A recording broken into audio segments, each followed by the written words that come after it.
اس banner کے نیچے سے نہیں گزر سکتا، وہ گلی چھوڑ دے گا۔ پوچھو کیوں نہیں گزرتا، کہ کہے گا حضرت عمر کے نام کا بینر لگا ہوا ہے۔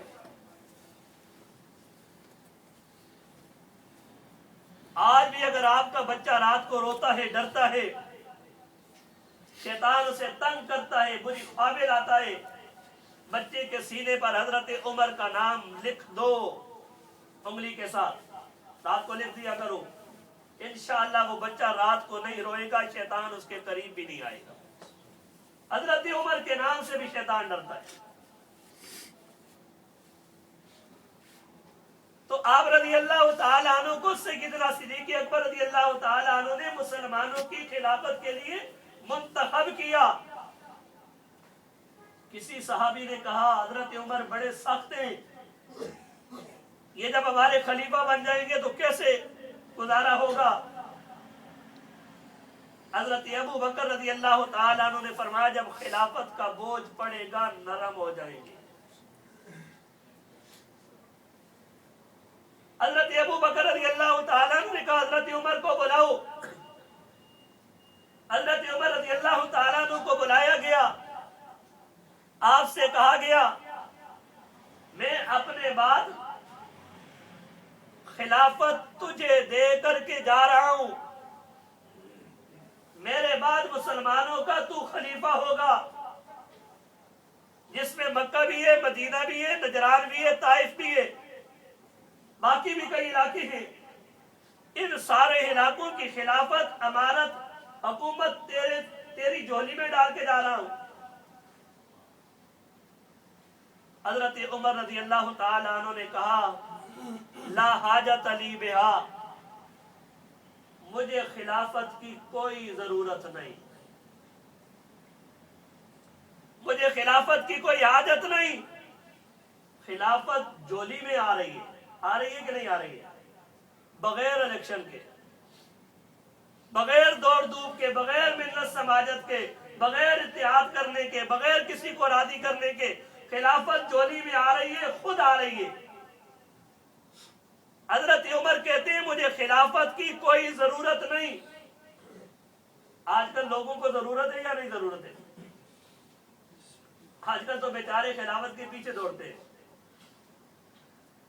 اور کہتے ہیں اور کچھ نہیں بنانا تو زکوٰۃ کمیٹی کا چیئرمین ہی بنا دے، تاکہ لوگوں کی خوب زکوٰۃ کھاؤں، خوب اپنا پیٹ بھروں، خوب حرام اپنے بینک میں، اپنے اکاؤنٹ میں، اپنی جائیداد میں جمع کروں، غریبوں کا مال۔ آج کل لوگ دوڑتے ہیں خلافت کے پیچھے، جس کی وجہ یہ ہے کہ مسلمانوں کی اعانت، مدد جو ہے، نصرت کا جو وعدہ ہے اللہ نے روک لیا ہے۔ اور یہ نبی کریم صلی اللہ علیہ وآلہ وسلم کی حدیث بھی ہے، جو بندہ وزارت کے، صدارت کے، نظامت کے پیچھے دوڑے گا اس کے ساتھ اللہ کی مدد نہیں ہوگی، اور جو یہ کام نہیں کرے گا لوگ زور سے اسے کہیں گے تو ہمارا خلیفہ ہے، تو ہمارا ناظم ہے، تو ہمارا چیئرمین ہے، تو ہمارا بڑا ہے، اور وہ انکار کرے گا، بھاگے گا، میں اس قابل نہیں ہوں، یہ بہت بڑا کام ہے، یہ بہت بڑا کام ہے جو میرے سپرد کیا جا رہا ہے، میں بڑا کمزور ہوں۔ فرمایا جب لوگ زور سے اس کے حوالے کریں گے پھر اللہ کی مدد بھی، نصرت بھی اس کے ساتھ آئے گی۔ آج لوگ پیچھے دوڑتے ہیں۔ حضرت عمر نے کہا مجھے خلافت کی کوئی ضرورت نہیں، میں اس کا محتاج نہیں ہوں، مجھے اس کی کوئی حاجت نہیں ہے۔ سیدنا صدیق اکبر رضی اللہ تعالیٰ عنہ نے جو الفاظ کہے وہ سونے کے ساتھ، سونے کے پانی کے ساتھ لکھنے کے قابل ہیں۔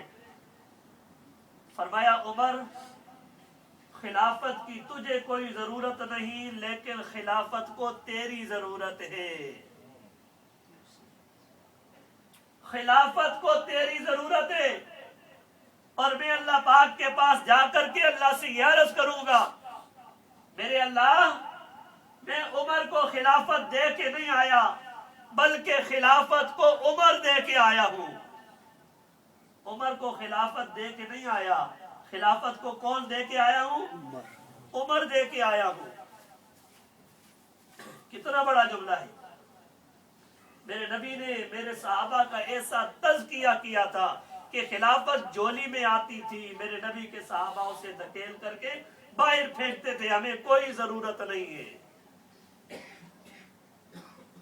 सैयदना सिद्दीक अकबर ने कहा वलाकिन बिहा हाजत इलैहि, उमर खिलाफत की तुझे जरूरत नहीं है, खिलाफत को तेरी जरूरत है। आजकल कोई है जिसको खिलाफत की जरूरत है? ये ना, जिसकी खिलाफत को जरूरत है ऐसा कोई है ही नहीं है। और अगर कोई है बेचारा दीनदार, इस्लामी ज़हन रखने वाला, लोग उससे दकियानूस पता नहीं क्या क्या ताने देते हैं कि भाई इस्लाम मुझे आलिम मौलवी, और उससे क्या काम है वोटों से? ये इलेक्शन लड़ना तो किनका काम है? बेवकूफों का काम है, गलत काम करने वालों का क्या है?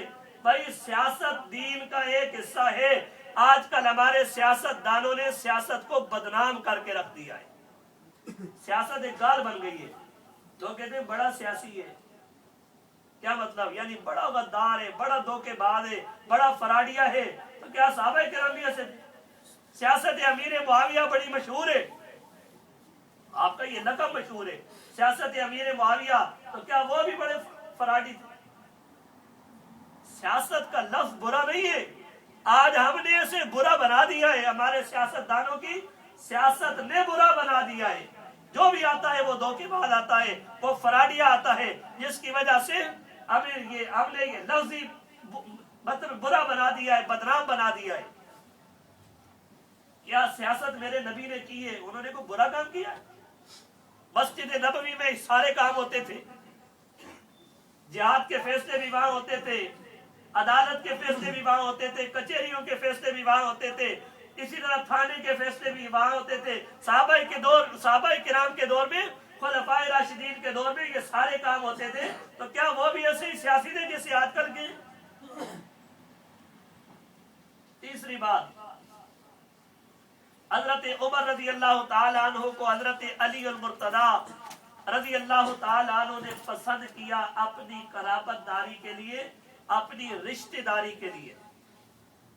क्या रिश्ता है हजरत अली और हजरत उमर का?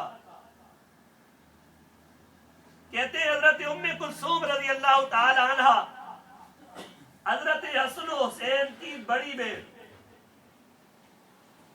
हजरत अली के सिर्फ 2 बेटे नहीं, हजरत हसन हजरत हुसैन। हजरत अली के 18 बेटे हैं, लेकिन हमें तो सिर्फ 2 ही याद है, सिर्फ 2 ही याद है। ये भी मुनाफिकीन की बहुत बड़ी चाल है कि बाकियों का नाम ही मिटा दो, बाकियों का नाम ही खत्म कर दो। क्या वो हजरत अली की औलाद में नहीं थे?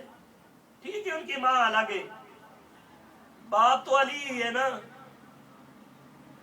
आपके 18 बेटे थे, और ये उम्मे कुलसूम रज़ी अल्लाह ताला अन्हा, ये हजरत हसन हुसैन की बड़ी बहन, इसका निकाह हजरत अली अल मुर्तदा रज़ी अल्लाह ताला अन्हु ने हजरत उमर के साथ किया। तो हजरत उमर क्या बन गए? हजरत अली के दामाद। हजरत अली के क्या बन गए? दामाद। हजरत अली हजरत उमर के क्या बन गए? ससुर बन गए। और ये उम्मे कुलसूम हजरत फातिमा के बतन से पैदा होने वाली थी, और ये सबसे बड़ी लड़की जिसका नाम उम्मे कुलसूम है। और ये सिर्फ एक किताब में नहीं है, शिया की 16-17 किताबों में ये सारी बातें लिखी है। उनकी फुरूए काफी में, तारीख याकूबी में, इमाम जाफर सादिक ने हत्ता तक के लिखा है कि ये उम्मे कुलसूम हजरत अली की बेटी थी, जिसका निकाह हजरत उमर से हुआ।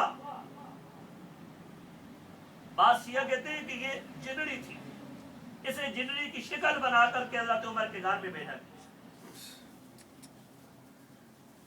एक तरफ कहते हो अली खुदा, अली मुश्किल कुशा, अली हाजत रवा, और दूसरी तरफ एक मुनाफिक लिखता है अव्वल फर्जिन मुझसे बना हो। फर्जिन का वो माना नहीं करता जो आता है। हमारी पहली इज्जत हजरत उम्मे कुलसूम थी, जिसको गसब किया गया, हजरत उमर ने गसब किया। अली को खुदा कहते हो, हाजत रवा कहते हो, मुश्किल कुशा कहते हो, अली मदद के नारे लगाते हो, मौला अली कहते हो, और फिर अली से बेटी गसब कर ले। ये कैसे हो सकता है? कोई खुदा से उसकी बेटी गसब कर सकता है उसकी जिंदगी में?